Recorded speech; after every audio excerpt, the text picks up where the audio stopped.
Hello students, मैं अंजलि पयाल स्वागत करती हूँ आपका आईसीटी वर्चुअल क्लास में। कैसे हैं आप सब लोग? उम्मीद करती हूँ आप सब लोग अच्छे होंगे और अपनी लाइफ में कुछ बहुत बेहतर कर रहे होंगे।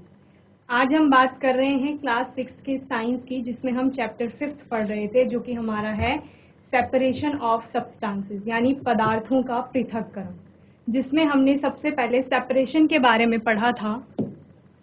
एक बार क्विक रिवीजन कर लेते हैं चैप्टर का, फिर आज का नया टॉपिक स्टार्ट करेंगे। सेपरेशन ऑफ सब्सटेंसेस में हमने क्या कहा था कि कोई तो दो या दो से ज्यादा अवयवों को या घटकों को मिलाकर एक मिश्रण होगा और उस मिश्रण से हम उसके घटकों को पुनः क्या करेंगे, पृथक करेंगे। तो यही क्या है, आपका पृथक्करण है, यानी मिक्सचर से उसके घटकों को, या हम कंपोनेंट्स उन्हें बोल सकते हैं, डिफरेंट पार्टिकल्स बोल सकते हैं, उनको अलग करने का जो मेथड है या अलग करने की विधि, वही क्या है, पृथक्करण है, या उनको अलग करना ही क्या है, पृथक्करण यानी सेपरेशन है। हमने बहुत छोटा सा एग्जाम्पल लिया था कि जैसे चाय होती है, तो चाय से चाय की पत्ती को, ठीक है, चाय क्या हो गई, आपकी लिक्विड हो गई और उसमें सॉलिड पार्टिकल यानी टी लीव्स जो होते हैं, ठीक है, उनको क्या करना होता है, अलग करना होता है। तो उसके लिए हम क्या करते हैं, उसको छानते हैं। तो छानना क्या है, एक विधि है पृथक्करण की, ठीक है, यानी चाय से चाय की पत्ती को अलग करना तो पृथक्करण हो गया, लेकिन पृथक्करण की कौन सी विधि हमने अपनाई, छानना, ठीक है। दूसरा हमने क्या देखा था कि जब दही से मक्खन को निकाला जाएगा, तो ये भी क्या है, एक सेपरेशन हो रहा है, यहाँ पर पृथक्करण अपनाया जा रहा है, जिसमें हमने क्या कहा, दही को चर्न किया जाएगा, या सेंट्रीफ्यूगेशन हमने एक टर्म पढ़ी थी, जिसके द्वारा क्या किया जाएगा, दही से मक्खन को अलग किया जाएगा। और हमने क्या कहा था, चलनी की मदद से आटे को छाना जाता है, ये भी क्या है, एक मेथड है किसका, सेपरेशन का। ओके, तो यानी कि सेपरेशन करने के लिए या पृथक करने के लिए चीजों को अलग अलग विधियों की आवश्यकता होती है। और इन विधियों की आवश्यकता अलग अलग क्यों है, क्योंकि जो इम्प्योरिटीज हम बोल रहे हैं या हम किसी मिक्सचर के घटक बोल रहे हैं, उनका साइज अलग अलग है, ठीक है। जैसे चाय और चाय की पत्ती में चाय की पत्ती का साइज अलग था, आटे की बात हमने की तो आटे का साइज अलग था, और पत्थरों की बात की तो उनमें पत्थरों का साइज अलग था रेत में, ठीक है। और हमने क्या देखा, गिनिंग ऑफ कॉटन, जहां पर हमने कहा कि सेपरेशन किसका हो रहा है, फाइबर का हो रहा है, किससे, उसके सीड से। कॉटन क्या होता है, सीड में प्रेजेंट होता है, तो सीड से कॉटन को अलग करना ही हमने क्या कहा था, गिनिंग। तो ये भी सेपरेशन का एक क्या है, मेथड है। अब हमने अलग अलग मेथड्स पढ़े थे, जिसमें आपका सबसे पहला मेथड था हैंड पिकिंग, या जिसको आप कह रहे थे हस्तचयन। यहाँ पर क्या होता है कि जो इम्प्योरिटीज हैं उनका साइज बड़ा होता है, या आप कहते हैं कि जो मिक्सचर है उसमें दोनों घटकों का साइज ऐसा है कि वो इजीली विजिबल है, यानी वो आपको आंखों से दिख रहा है। तो आप क्या करेंगे, उनको उठा करके साइड कर देंगे या अलग कर देंगे। तो हाथ से अलग करने की या हाथ से चयन करने की यही प्रक्रिया क्या है, आपकी हस्त चयन है, या हैंड पिकिंग उसको कहा जाएगा। जिसे यहाँ पे पिक्चर में दिखाया गया है कि कुछ तो अनाज है और उसमें ये ब्लैक ब्लैक क्या है, आपकी इम्प्योरिटीज हैं, ठीक है। तो ये दिख रही हैं, आप इसको क्या करेंगे, हाथ से उठाकर साइड कर देंगे, यही क्या है, हैंड पिकिंग या हस्त चयन है। ओके, इसके बाद हमने सेकंड पढ़ा था थ्रेसिंग, जहां पर हमने कहा कि फसल अब पक चुकी है और पकने के बाद क्या किया जाएगा, अनाज के दानों को प्लांट से अलग किया जाएगा, ठीक है। तो अनाज के दानों को प्लांट से अलग करने की प्रक्रिया ही आपकी क्या है, थ्रेसिंग है, जिसको हमने मैनुअल विधि, या हम कह रहे थे ट्रेडिशनल मेथड जब होते थे कि जब छोटे पैमाने पर खेती की जाती है, तो वहां पर लोग अपने हाथों की मदद से ही क्या करते थे, उस अनाज के प्लांट को पीटते थे और उससे ग्रेन को या दानों को अलग करते थे, ठीक है। फिर क्या किया गया, फिर बुलक्स की हेल्प से, अगर बड़े स्केल पर खेती हो रही है तो वहां पर बुलक की हेल्प से या अभी मशीन्स की हेल्प से क्या होता है, थ्रेसिंग का काम किया जाता है। तो थ्रेसिंग भी क्या है, एक प्रकार की सेपरेशन की विधि है, पृथक्करण की विधि है, जहां पर क्या किया जा रहा है, अनाज को प्लांट से अलग किया जा रहा है। थर्ड मेथड आपका क्या है, विनोइंग। विनोइंग क्या था, आपका निष्पावन था, जिसमें हम कह रहे थे कि मिक्सचर को किसी एक अच्छी हाइट से नीचे गिराया जाएगा और हवा की मदद से उसमें जो हल्की इम्प्योरिटीज होंगे, हल्के कण होंगे, उनको क्या किया जाएगा, एक साइड किया जाएगा और भारी कणों को एक साइड किया जाएगा, ठीक है।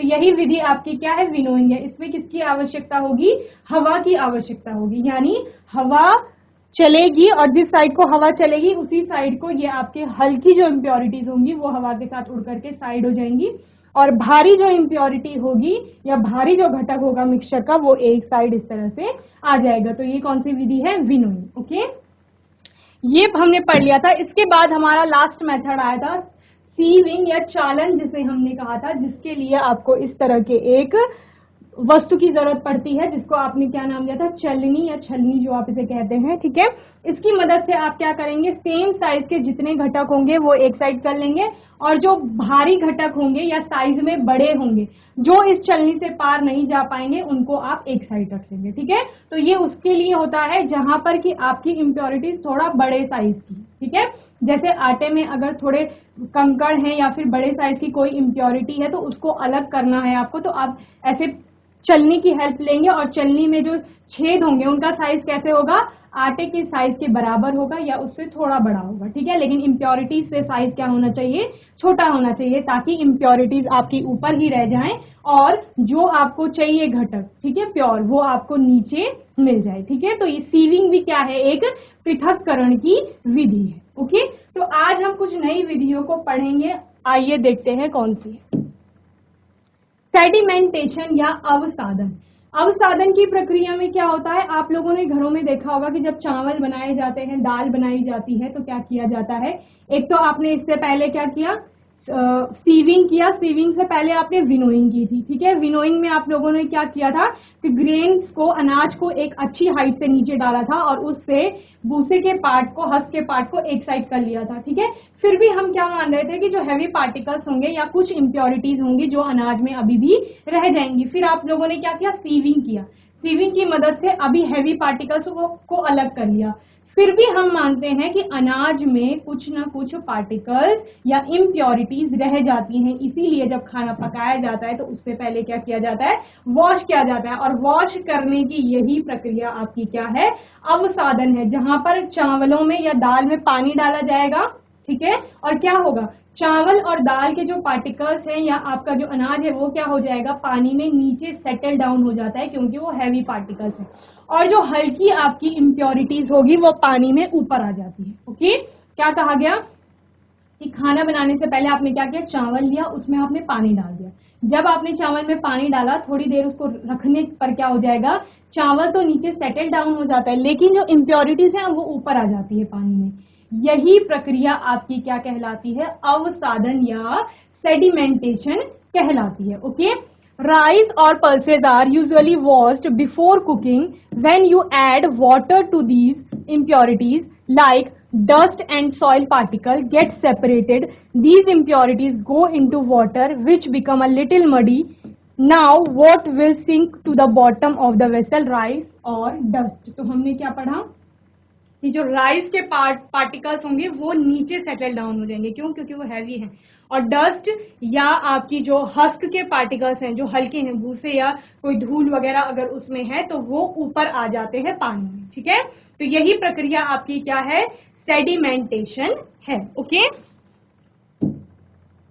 the process of separating insoluble substances which are heavier than liquid by allowing them to settle down on their own due to gravity is called sedimentation. अब आप इस विधि का प्रयोग किसमें कर रहे हैं, हल्की इंप्योरिटीज के लिए तो कर रहे हैं, साथ साथ आप हैवी इंप्योरिटीज के लिए भी कर सकते हैं। कैसे, हैवी इंप्योरिटी क्या होगी, पानी में नीचे बैठ जाएगी और उसके बाद क्या किया जाएगा, आपको ऊपर क्लियर वाटर मिल जाएगा। ठीक है, जैसे कि अगर पानी में रेत, मिट्टी, पत्थर कुछ है तो आप क्या करते हैं, पानी को कुछ देर के लिए ऐसे ही रख देते हैं। ठीक है, उसको हिलाएंगे डुलाएंगे नहीं, तो वो रख दिया आपने तो क्या होगा, धीरे धीरे जो हैवी इंप्योरिटीज हैं वो नीचे बैठ जाएंगी और ऊपर का पानी आपको कैसा मिल जाता है, क्लियर मिल जाता है। तो ये आपकी डेफिनेशन है।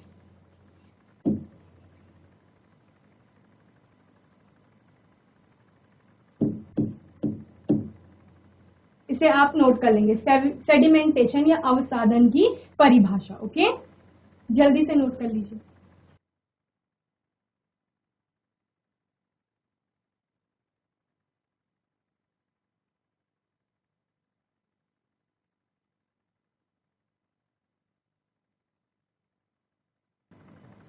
बच्चों ध्यान से सुनिए, ध्यान से पढ़िए, फिर क्वेश्चन करूंगी। अगर आप आंसर नहीं करेंगे तो फिर हम आपके टीचर से बात करेंगे कि आप लोग ध्यान से नहीं सुन रहे हैं, ठीक है।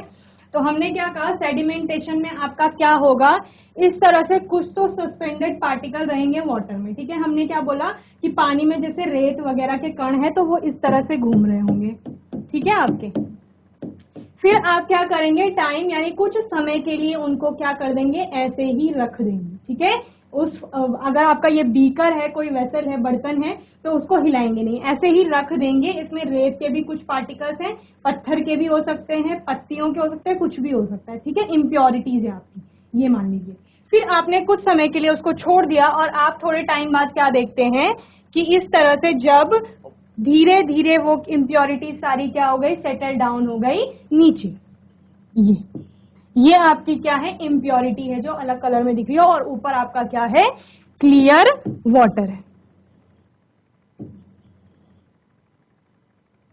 और ये जो आपका नीचे जितना भी सेटल डाउन हुआ है, इसको आप सेडिमेंट या अवसाद कहते हैं, ठीक है। तो सेडिमेंटेशन का जो मेथड है उसके द्वारा क्या किया जाता है, पानी को भी साफ किया जाता है। अगर पानी में इम्प्योरिटीज हैं तो उसको अगर कुछ टाइम के लिए ऐसे ही रख देंगे तो उसमें क्या होगा, जितने हैवी पार्टिकल्स हैं वो नीचे सेटल डाउन हो जाते हैं और उससे क्या होता है, आपको क्लियर वाटर मिल जाता है। ओके, तो होपफुली आपको सेडिमेंटेशन समझ में आ गया होगा। ओके, नेक्स्ट आपका मेथड है डिकेंटेशन। हमने क्या कहा कि अवसादन में हमने क्या कर लिया था, इस तरह से दो लेयर हमें मिल गई थी, ठीक है। एक सेडिमेंट्स की मिल गई थी जिसे हम अवसाद कह रहे थे, और एक क्लियर वाटर की मिल गई थी। ओके, दो आपको लेयर मिल गई। अब आप क्या करेंगे डिकेंटेशन में, यानी निस्तारण जिसे आप कह रहे हैं, निस्तारण का मतलब होता है अलग करना। अब आप जो ऊपर पानी की लेयर है उसको पोर आउट कर लेंगे या उसको दूसरे बर्तन में ले लेंगे, तो यही आपकी विधि क्या कहलाती है, निस्तारण या डिकेंटेशन। क्या कहा हमने कि जो ये आपको क्लियर वाटर मिला है, ठीक है, अब आप इसको क्या कर लेंगे, पोर आउट कर लेंगे या बाहर निकाल लेंगे, और ये सेडिमेंट्स यहीं इस बीकर में रह जाएंगे। इसी को क्या कहा जाएगा, सेडिमेंटेशन कहा जाएगा। या हम क्या कह रहे थे कि जब आपने चावल में पानी डाला तो क्या हो गया, इम्प्योरिटीज ऊपर आ गई, चावल नीचे बैठ गया, ये तो आपका सेडिमेंटेशन हो गया, यानी अवसादन हो गया। लेकिन जब आपने उस पानी को चावल से अलग किया, वॉश करने के बाद क्या करते हैं, जो पानी है उसमें जिसमें कि आपका इम्प्योरिटीज आ गई हैं, अशुद्धि आ गई है, भूसा हो गया, डस्ट हो गई, उसको क्या करते हैं, उस पानी को फिर हटाते हैं ना।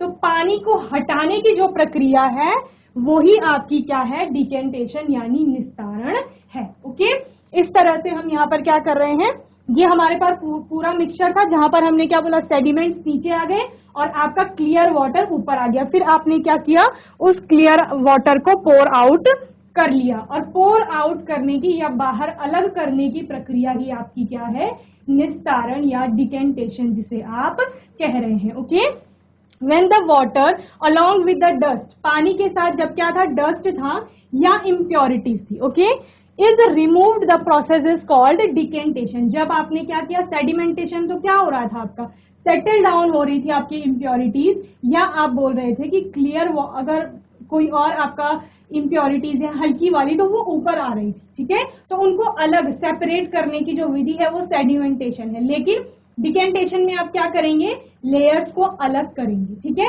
या इम्प्योरिटीज को रिमूव करेंगे, तो वो क्या हो जाएगा, आपका डिकेंटेशन या निस्तारण हो जाएगा। Let us find a few other mixture that can be separated through sedimentation and decantation. The same principle is used for separating mixture of two liquids that do not mix with each other.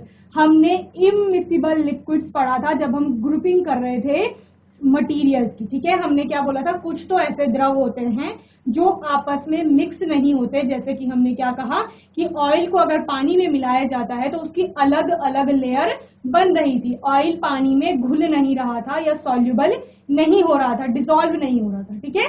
तो हमने क्या माना कि oil और पानी आपस में क्या हो गए, इमिसिबल हो गए या अमिश्रणीय हो गए। तो आपके पास कुछ तो अमिश्रणीय द्रव होंगे, या आप क्या बोल सकते हैं कि इनसॉल्युबल कोई सॉलिड पार्टिकल्स होंगे जो क्या है, अघुलनशील है पानी में। जब पानी में नहीं घुलेंगे तभी तो आपको इस तरह से सेडिमेंट्स मिलेंगे। अगर वो घुल जाएंगे, सपोज इसकी जगह चीनी होती तो चीनी तो यहाँ घुल जाती, तो चीनी आपको यहाँ पर दिखती नहीं, फिर आप इसको अलग नहीं कर पाते। तो सेडिमेंटेशन और डिकेंटेशन के लिए क्या जरूरी है, इनसॉल्युबल होना जरूरी है, यानी अघुलनशील। जैसे आपने चावल में पानी डाला तो चावल घुले नहीं ना, चावल वैसे ही रह गए, तो वो क्या थे, अघुलनशील थे। जब हमने ऑयल की बात की, तेल की बात की कि उसको पानी में डाला गया तो वो भी कैसा है, अघुलनशील है, यानी वो घुला नहीं। तो डिकेंटेशन और उसके लिए सेडिमेंटेशन के लिए क्या होना जरूरी है, उनका मिक्स ना होना या घुलना जरूरी नहीं है, ठीक है, कि वो घुल जाएंगे तो फिर आप उनको सेपरेट नहीं कर पाएंगे, तो यानी वो अघुलनशील होने चाहिए। Okay, for example oil and water from their mixture can be separated by this process, यानी ऑयल और वाटर का, पानी और तेल का अगर कोई मिक्सचर है तो उसको आप सेडिमेंटेशन और डिकेंटेशन की प्रोसेस के थ्रू क्या करेंगे, सेपरेट करेंगे। Okay, if a mixture of such liquids is allowed to stand for some time, they form two separate layers. The component that forms the top layer can then be separated by decantation. क्या करते हैं हम कि जैसे मैंने आपको कहा था कि कोई तो आप बीकर लेंगे, उसमें आप पानी और पानी के साथ ऑयल मिक्स कर देते हैं तो आपको इस तरह की दो लेयर मिल जाती है, ठीक है। ये रेड वाली लेयर आप मान लीजिए कि वाटर की है और येलो वाली लेयर आपकी किसकी है, ऑयल की है, तो दो लेयर मिल गई। अब आप इनको इजीली सेपरेट कर लेंगे, आप दूसरे किसी बर्तन में या वेसल में, ग्लासवेयर में क्या करेंगे, इस ऊपर की लेयर को पोर आउट कर सकते हैं, निकाल सकते हैं, ठीक है।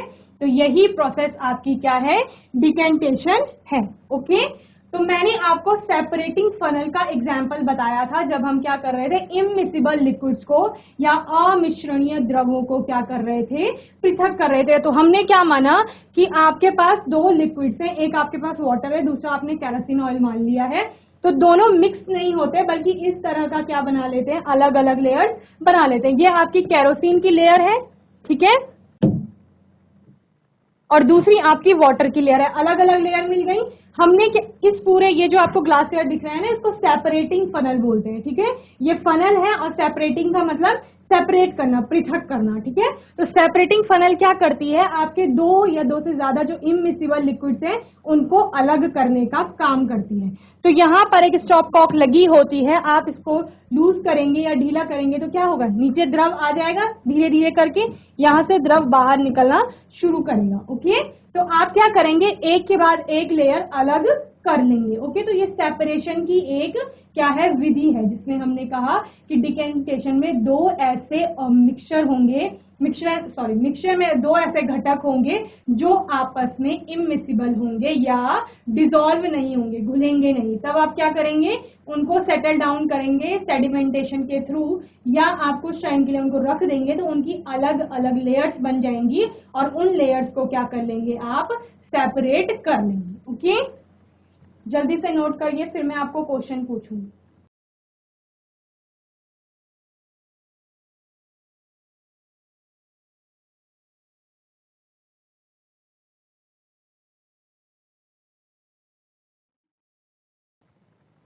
तो डिकेंटेशन आपको समझ आ गया होगा। नेक्स्ट विधि हमारी क्या है, अब निस्पंदन या फिल्ट्रेशन आप जिसे कहेंगे। फिल्टर करना आपने सुना हुआ होगा पहले से कि फिल्ट्रेशन कोई तो मेथड होता है जिसके थ्रू आप क्या करते हैं, जिसका यूज करके, उपयोग करके आप क्या करते हैं, इम्प्योरिटीज को अलग करते हैं। हमने क्या पढ़ा कि यहाँ पर आपने डिकेंटेशन किया, ठीक है, इस तरह से आपने इम्प्योरिटीज को अलग किया है, लेकिन आपने क्या देखा कि यहाँ से कुछ तो अभी भी छोटे छोटे पार्टिकल्स होंगे जो इस लिक्विड में आ जाएंगे, ठीक है। जब हम पानी को अलग कर रहे हैं तो हम क्या मान रहे हैं कि कोई तो थोड़ी हल्की इम्प्योरिटीज होंगी जो पानी के साथ साथ इधर आ जाएंगी, ठीक है, यानी अभी भी ये पूरी तरह से प्योर या क्लियर नहीं हुआ है। तो ऐसी बहुत छोटी छोटी इम्प्योरिटीज जो आपके लिए इनविजिबल है, या आप क्या बोल रहे हैं कि आप जिनको नहीं देख पा रहे हैं, उनको क्या किया जाएगा, अब एक पेपर की मदद से फिल्टर किया जाएगा या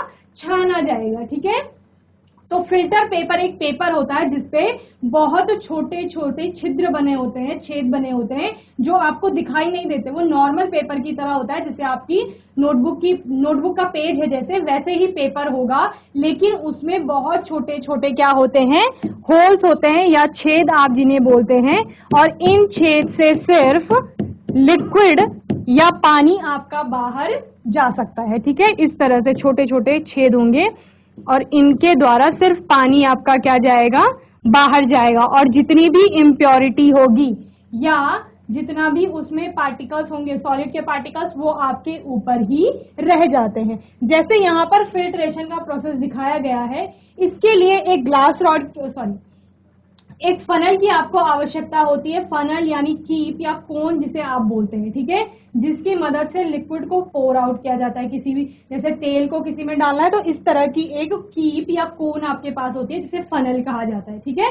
तो यहाँ इसका सिरा ऊपर से खुला हुआ होता है और नीचे ऐसे पतला होता है। ठीक है, तो इसमें आप क्या करते हैं, कोई भी लिक्विड डालते हैं तो वो एक धार में ऐसे नीचे गिरता है। ठीक है, तो आप क्या करेंगे, इस फनल की मदद से क्या करेंगे, फिल्ट्रेशन करेंगे। कैसे करेंगे, इस फनल पे आप फिल्टर पेपर लगाते हैं। ठीक है, आपके पास फिल्टर पेपर होता है, उसको आप 2 फोल्ड करेंगे, फिर तीसरा फोल्ड जब आप करते हैं तो वो आपको इस तरह का 2 फोल्ड के बाद आपको शंकु के टाइप का मिल जाता है, और जब आप उसको खोलते हैं तो वो इसका शेप ले लेता है।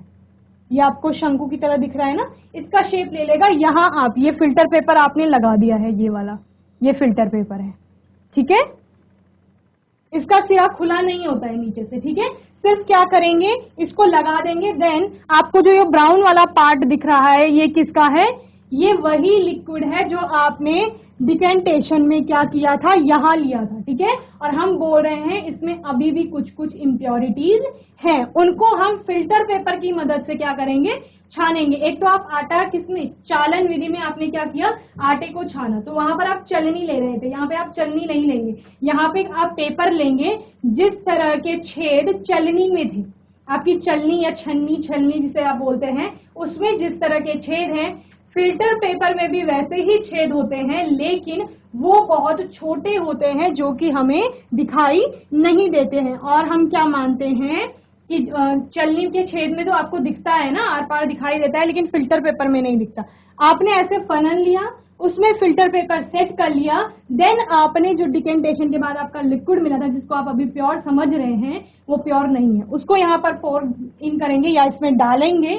फिर आप क्या देखते हैं कि जितना भी आपका लिक्विड है या पानी जिसे हम बोल रहे हैं, पानी है, वो धीरे धीरे ड्रॉप वाइज यहाँ नीचे किसी बर्तन में आप ले लेंगे। अब ये क्या हो जाएगा, प्योर हो जाएगा। ठीक है, यहाँ पर इस कंडीशन में हम बोलेंगे कि इससे जो सॉलिड वाली इम्प्योरिटीज है वो अलग हो जाएंगी। ठीक है, सॉलिड इम्प्योरिटीज कहाँ रह जाएंगी, इस फिल्टर पेपर में रह जाएंगी। क्यों, क्योंकि वो इन छिद्र से पार नहीं हो पा रही है। ठीक है, अगर हम बोलेंगे कि पानी में बहुत छोटे छोटे मिट्टी के कण हैं, तो हम क्या कहेंगे कि वो मिट्टी के कण इसी फिल्टर पेपर में रह जाएंगे, और पानी क्या होगा, फिल्टर पेपर को पार करके नीचे आ जाएगा। तो फिल्ट्रेशन की इस टेक्निक में या इस मेथड में क्या होता है, 2 चीजें हमें मिलती हैं। एक, जो फिल्टर पेपर से पार हो गया या हमें नीचे मिला, उसको क्या कहा जाता है, फिल्ट्रेट कहा जाता है, और जो आपका ऊपर रह जाता है उसको आप रेजिड्यू कहते हैं। ठीक है, तो फिल्ट्रेशन यही मेथड है आपका। Okay, the process of removing insoluble solid, बार बार किसकी बात हो रही है, इनसॉल्युबल सॉलिड की बात हो रही है, यानी जो पानी में अघुलनशील है, घुल नहीं रहा है। Okay, the process of removing insoluble solids from a liquid by using a filter paper. Filtration में किसकी जरूरत है, फिल्टर पेपर की। A filter paper is known as filtration. ठीक है, यानी फिल्टर पेपर की मदद से अघुलनशील जितने भी ठोस क्या है, उसमें अशुद्धियां हैं द्रव में, उनको जब अलग किया जाएगा, वही आपकी विधि क्या कहलाएगी, फिल्ट्रेशन या निस्पंदन कहलाएगी। ठीक है, filtration is use for separating insoluble substances from a liquid, यानी अघुलनशील जितने भी आपके सब्सटेंसेस हैं, उनके द्वारा क्या किया जाता है, फिल्ट्रेशन के मेथड को पूरा किया जाता है। ओके, सॉरी, उनको अलग करने के लिए फिल्ट्रेशन का यूज किया जाएगा। ओके, तो ये नोट कर लीजिए, आप फिल्ट्रेशन की डेफिनेशन नोट कर लीजिए और ऐसा एक डायग्राम बना लीजिए, जल्दी से नोट करिए।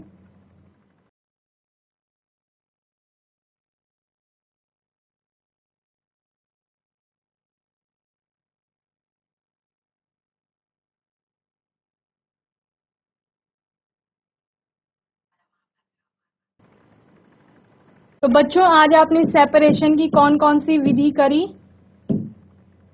नोट कर लिया सबने? हैंड रेस करिए, नोट कर लिया है तो।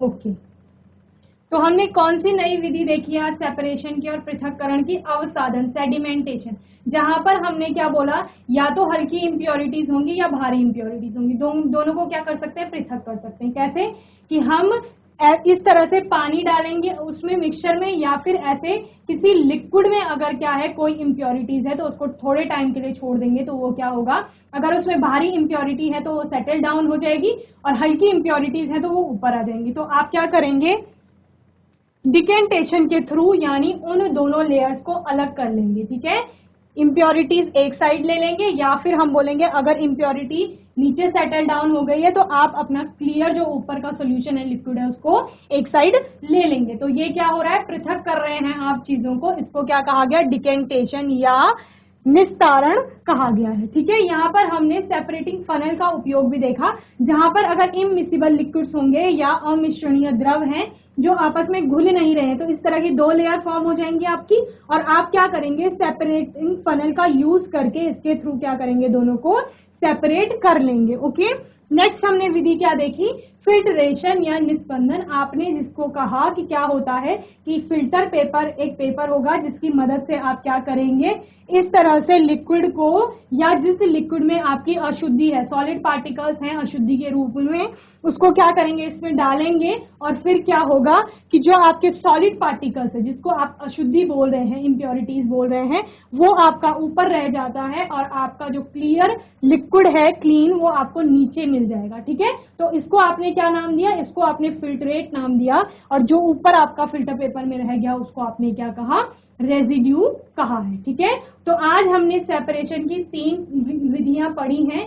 इससे पहले आपने क्या पढ़ा था, हस्तचयन पढ़ा था कि बड़ी जो इम्प्योरिटी है उनको क्या करेंगे, हाथ से उठा करके, हाथों से चयन करके साइड कर देंगे। ठीक है, फिर आपने क्या कहा था, थ्रेसिंग, थ्रेसिंग की मदद से क्या करेंगे, आप ग्रेन को आप उसके प्लांट से अलग करते हैं। ठीक है, जिसमें आपने क्या बोला, मैनुअल या ट्रेडिशनल मेथड हाथों से करेंगे, बुलक से करेंगे, या फिर नए मेथड जैसे मशीन्स का उपयोग करके करेंगे। ओके, विनोइंग में आपने क्या बोला कि जितना भी आपका ग्रेन अभी थ्रेसिंग के बाद मिला है उसको क्या किया जाएगा, एक हाइट से गिराया जाएगा और हवा की मदद से उसमें हल्की इंप्योरिटीज को अलग किया जाएगा। उसके बाद आपने क्या देखा, सीविंग, जहां आपने क्या कहा कि थोड़ा बड़े साइज की इंप्योरिटीज को क्या किया जाएगा, चलनी की मदद से अलग किया जाएगा। ओके, तो होपफुली सेपरेशन ऑफ सब्सटेंसेस यानी पदार्थों का पृथक्करण आपको समझ में आया होगा। इसकी जितनी विधियां हमने पढ़ी हैं आपने अच्छे से समझी होंगी। अगर आपका डाउट है, कोई क्वेश्चन है, तो आप नेक्स्ट सेशन में पूछ सकते हैं, और आगे हम इसके नए मेथड्स पढ़ेंगे अपने न्यू सेशन में। तब तक के लिए आईसीटी वर्चुअल क्लास से जुड़ने के लिए धन्यवाद।